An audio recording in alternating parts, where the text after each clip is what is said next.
આકાશવાણીના ભુજ કેન્દ્ર પરથી હવે સાંભળીએ પ્રાસંગિક. આજનો વિષય છે બેંક રાષ્ટ્રીયકરણ દિવસ. સંપાદન પરેશ મારુ અને પઠન કરી રહ્યા છે Ashutosh Antani.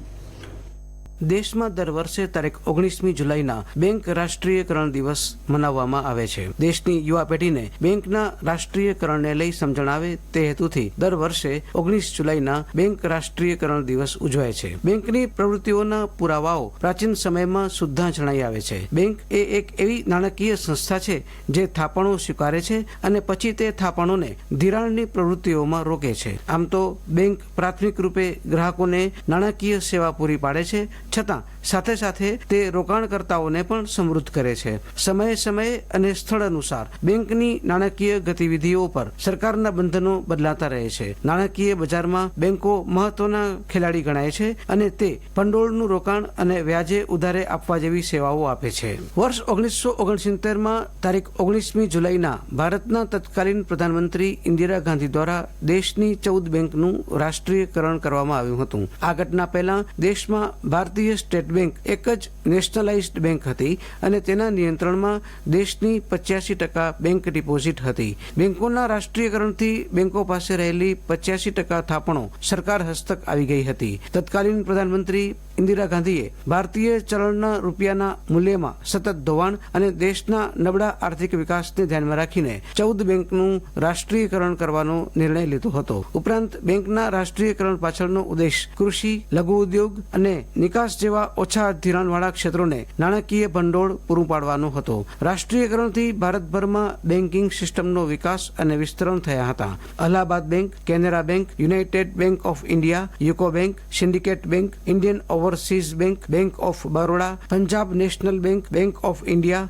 Bank of Maharashtra, central bank of India, Indian bank, Dena bank, union બેંકનું રાષ્ટ્રીયકરણ કરવામાં આવ્યું હતું. ત્યારબાદ વર્ષ 1980માં વધુ 6 બેંકનું રાષ્ટ્રીયકરણ કરવામાં આવ્યું હતું. 14 બેંકના આ રાષ્ટ્રીયકરણ કરવા પાછળનો ઉદ્દેશ કૃષિ, લઘુ ઉદ્યોગ અને નિર્યાત જેવા ઓછા કર્જવાળા સેક્ટરોને ફંડ મળી રહે તેવી યોજના હતી. બેંકોના ચોખ્ખા કર્જના ઓછામાં ઓછા 40% પ્રાથમિકતાવાળા સેક્ટરોને આપવા નિયમ બનાવાયો હતો. આ નિર્ણય લીધા બાદ વર્ષ 1980માં 6 વધુ બેંકનું રાષ્ટ્રીયકરણ કરવામાં આવ્યું હતું. દેશમાં અગાઉ 14 મોટી બેંક ખાનગી માલિકીની હતી. તારીખ 19મી જુલાઈ 1969ની મધ્યરાત્રિએ શરૂ થયેલી નાણાકીય કવાયતની સફળતાઓ અને નિષ્ફળતાઓ અંગે ચર્ચાઓએ જોર પકડ્યું હતું. કેટલાક રાજકીય વિશ્લેષકોનું માનવું છે કે તે સમયે ખાનગી માલિકીની આ બેંકો પોતાની ક્રેડિટ સાચવી રાખવા ખાસ કરીને લઘુ ઉદ્યોગ, ગ્રામ્ય વિસ્તાર અને કૃષિ લોન આપતી ન હોવાથી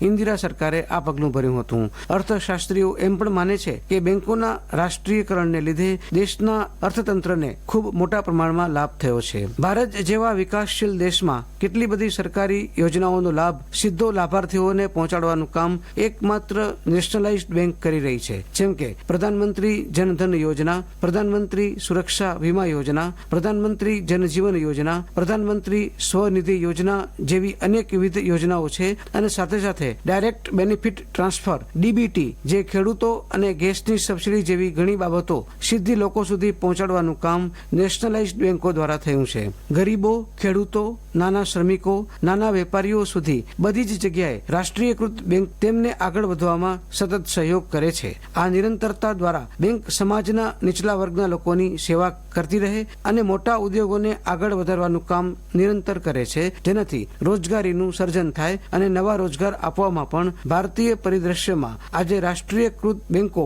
સૌથી આગળ છે. સૌથી વધારે રોજગારીનું સર્જન રાષ્ટ્રીયકૃત બેંકમાં થઈ રહ્યું છે. આવનારા સમયમાં રાષ્ટ્રીયકૃત બેંકના 2 જ ધ્યેય છે, એક રોજગાર સર્જન અને બીજું ભારતને આગળ લઈ જવું.